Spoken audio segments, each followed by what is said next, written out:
Adunay person of interest ang Mandawi City Police Office sa mastermind sa pagpamanhig ng Attorney Karen Kenyanola Gonzales ni atong Huwebes sa gabi sa Dan Hernan Cortez sa Dakbayan sa Mandawi. Kay numduman nga napagan sab sa insidente ang 19 anyos ni ini nga anak. Malaumon ang kapulisan nga hapit na nilang mailhan ang nagpaluyo sa maong krimen, human nila matumbok ang gunman sa driver sa getaway motorcycle nga namira nilang Attorney Gonzales samtang nagbiyahe pauli silang panimalay sa barangay Tawason gikan sa trabahoan.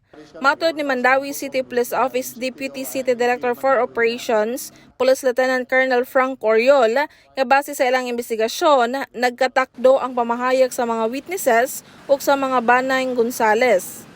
We already have identified a person of interest for this case, and we will be gathering pieces of evidence to corroborate his participation on the incident, on the attempt of the life of Attorney Karen.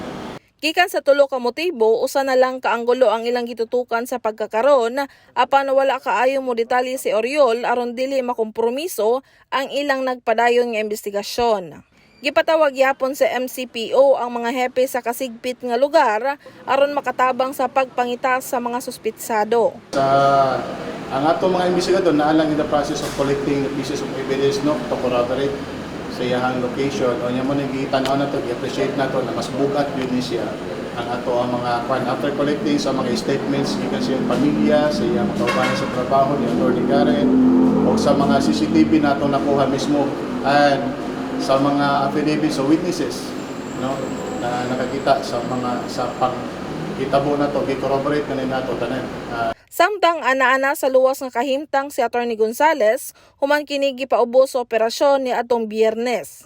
Apan hangtod karon, wala pa nakahimamat sa kapulisan ug personal ang biktima nga maoy gipaabot nilang Oriol kay mas dako ilang pagtuo nga makatabang sa kasulbaran sa kaso sa pamahayag sa abogada.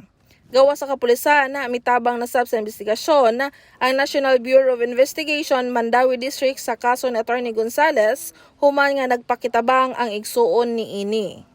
Kini si Shariza Mayoy alang sa May TV Cebu.